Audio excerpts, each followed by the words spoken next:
Hello. So today I'm going to be doing my speech on the important relationships we form between language and culture.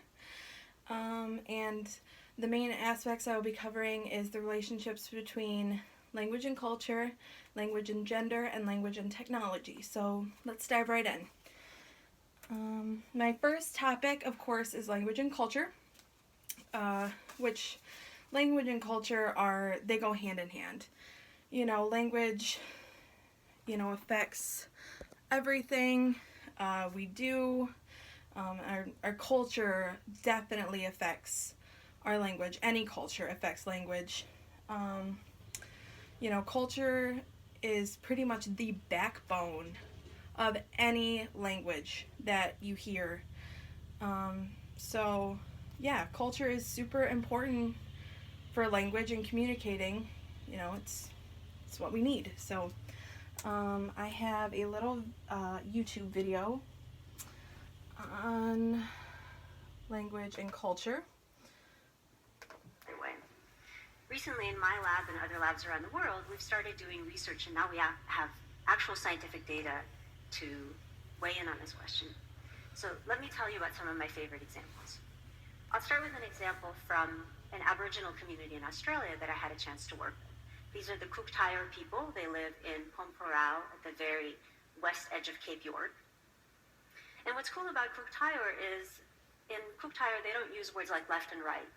And instead everything is in cardinal directions, north, south, east, and west. And when I say everything, I really mean everything. You would say something like, oh, there's an ant on your southwest leg. Or move your cup to the north-northeast a little bit. In fact, the way that you say hello in Cook Thaayorre is you say, which way are you going? And the answer should be north-northeast in the far distance. How about you? So imagine as you're walking around your day, every person you greet, you have to report your heading direction. That would actually get you oriented pretty fast, right? Because you literally couldn't get past hello if you didn't know which way you were going. In fact, people who speak languages like this stay oriented really, really well. They stay oriented better than we used to think humans could. We used to think that humans were worse than other creatures because some biological excuse, oh, we don't have magnets in our beaks or in our scales. No, if your language and your culture trains you to do it, actually you can do it. There are humans around the world who stay oriented really well. And just to get us in agreement about how different this is from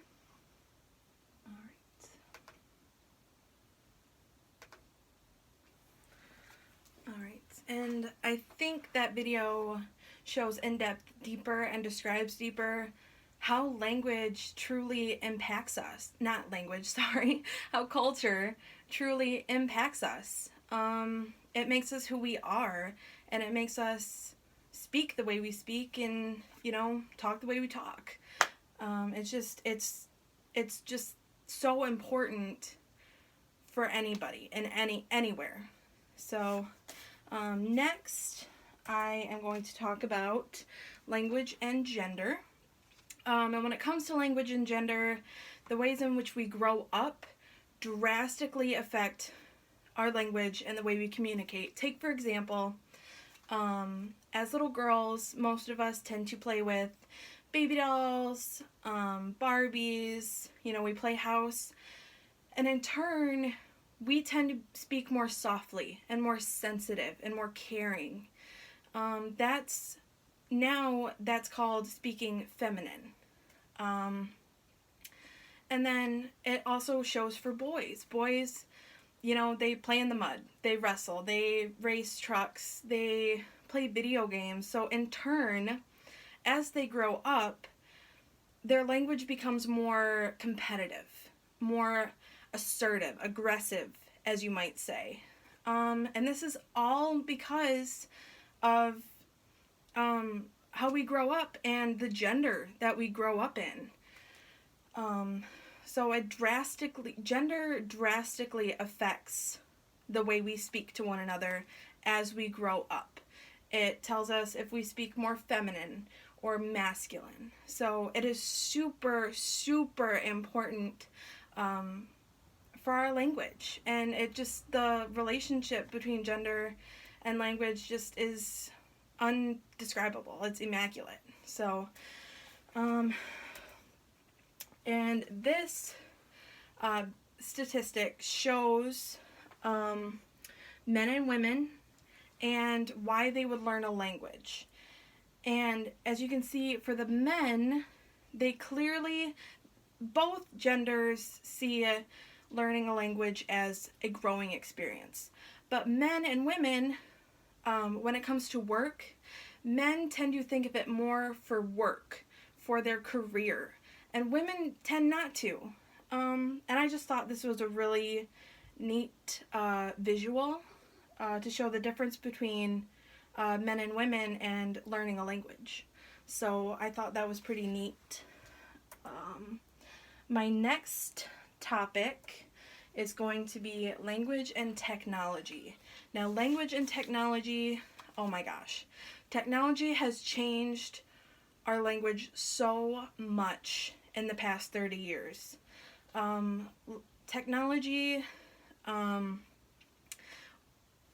technology, we're able to communicate with people so easily now through Facebook, Snapchat, Instagram, Skype.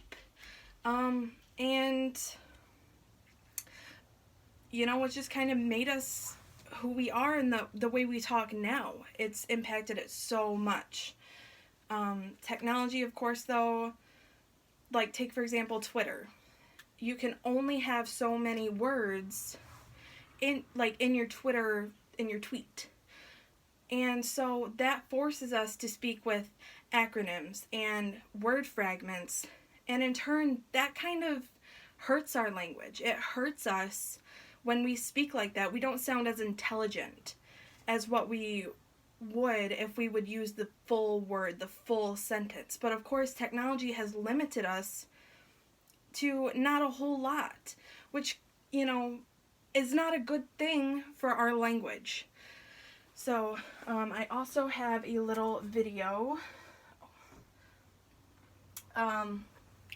First, these are some statistics I found. The statistics are what people tend to use their devices for. And 70% of people said they use their devices for messaging. Now, what does that tell us? That we use technology so much to speak to one another that, you know, it's hurting us. It's hurting us way more than if we were to just walk up to someone and start having a conversation with them. You know,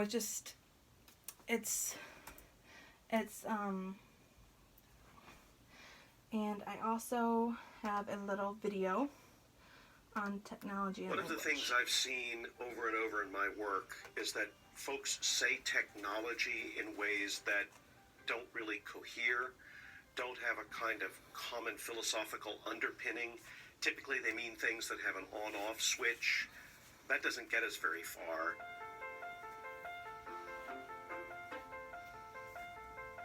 Or they'll mean things that have to do with computer-mediated communication, but they're not able to think about it in ways that get at the real complexity or wonder of it.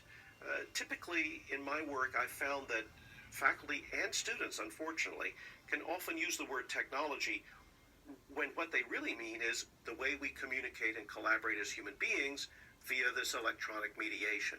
I taught a class at Virginia Tech last spring. It's the seminar I keep iterating on. The latest version of it is called From Memex to YouTube, Cognition, Learning, and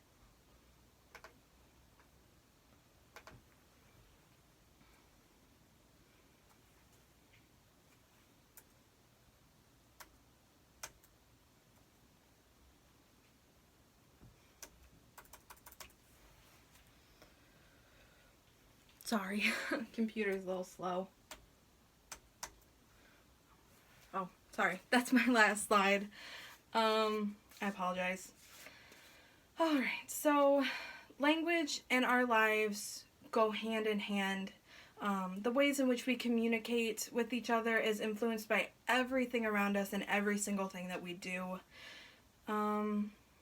Language and all these aspects just link up and form this society, and the way we communicate is very important, and you know how we learn, and how we just go about our days is so important to language.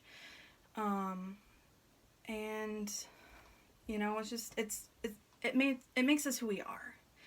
So I just want, you know, to inform everyone about the importance of language and these various relationships. So, and all I can ask is, how do you think that our language has changed? What do you think has changed our language? I'd really like to know. So, thank you for listening, and I appreciate your time. So, thank you.